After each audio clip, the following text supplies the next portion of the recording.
Hi, everybody. Welcome to another Chats with Chaudhry. I hope you're safe and well. Today, I'm joined by Nikki, who's the Katalyst product manager at ACD Labs. And today, we're going to be talking about HTE and making it easy and accessible to researchers and scientists. So, Nikki, lovely to see you. How are you?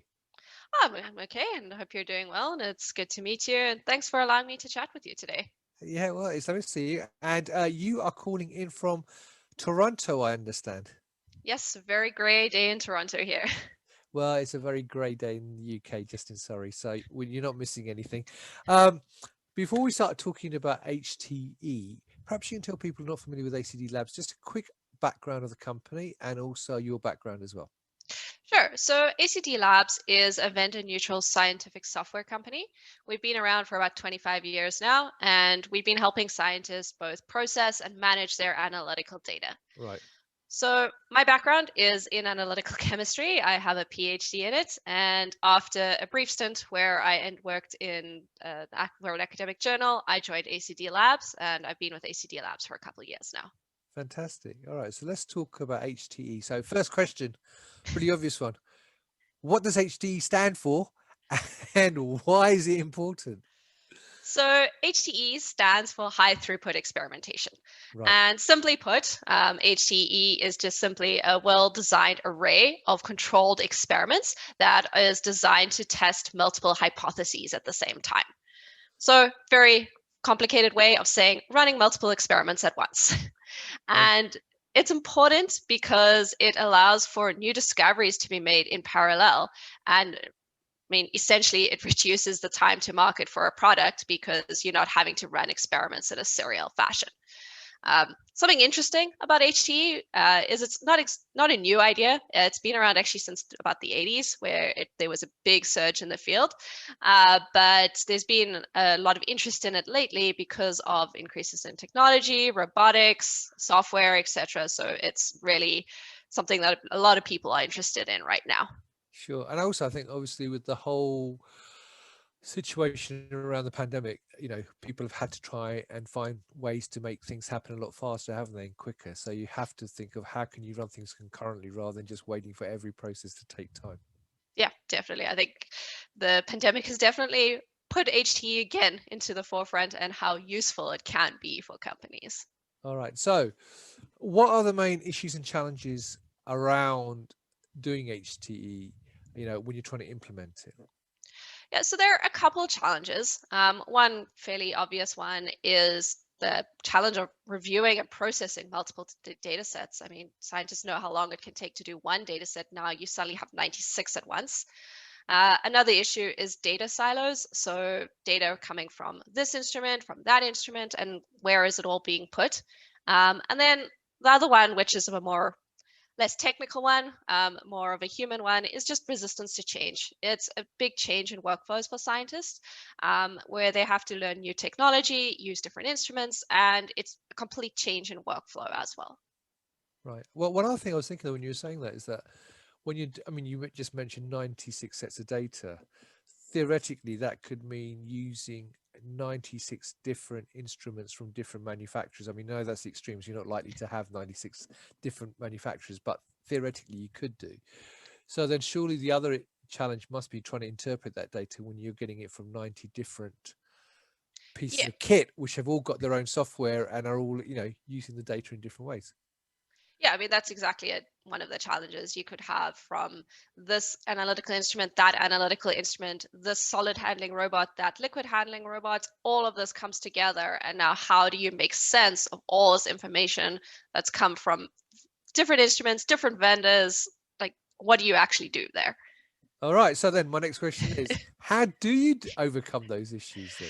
Yeah, so I'm going to break this up into two just separate parts. So, for the challenges specifically around data processing, data review, data storage, that's where software is really helpful because Right. there are quite a few different pieces of software that can help with the transferring of the data, automatic data processing, making sure it's all in a common format. And this takes the burden off the scientist because we don't want the scientist to have to be moving data around like crazy. And it also reduces the chances of error because as soon as you start moving data, you run the risk of transcription errors. And then the other challenge, which is more around the human side of it, and one thing that often comes up is scientists are worried that automation is going to replace them. And it's definitely not the case. The idea behind HTE and automation is to free up the scientists' time so they don't have to do those monotonous, repetitive tasks, but they can focus on, essentially what they do best, which is solving problems and getting results that can be used. So that's kind of the way that we approach solving the problems around HTE. Yeah, well, interesting enough, you're the second person I've interviewed this week who's talked about software in the way of making life easier for scientists and taking away the mundane and repetitive work that they have to do so they can actually focus on the science rather than having to worry about boring stuff, if you like. Yeah. So that's interesting. So if we're talking about software though, how easy is it for a laboratory then to get the software in and workflows or existing setup? So there are a couple steps that obviously will need to be taken. So obviously a big thing when you're talking about data is data security. So it's how are you going to manage that?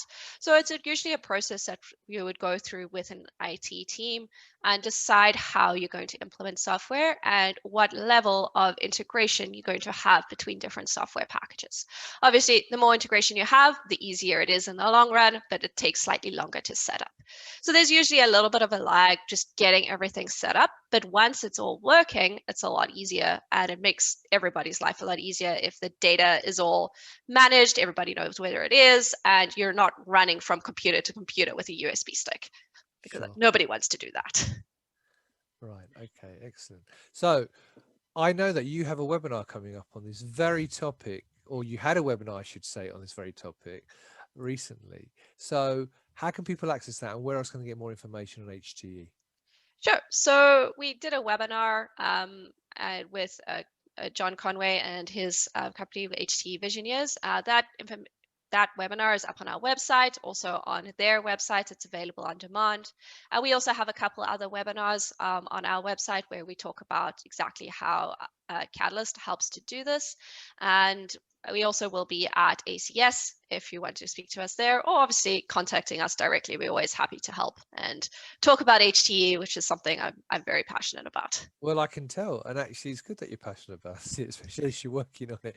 So that's all I got time for. But actually, that's really interesting. I mean, there's a lot more you can obviously talk about, and I think that's where, if people want to know more, check out the on-demand webinar because you'll have a lot more detailed information there.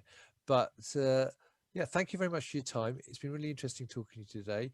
Viewers, if you want to know more about HTE and understand how you can digitize your lab really in some respects and make it more standardized, make your life a bit easier, then check out the on-demand webinar that Nikki mentioned. The link will be above the video, as will be the links to the other webinars and the link to the ACS event as well if you are attending and you'd like to find out more there as well. So all that's left me to say, Nikki, is thank you very much for taking time out to talk to me and giving me this very quick run through on HTE. It's been really interesting. Thank you for your time.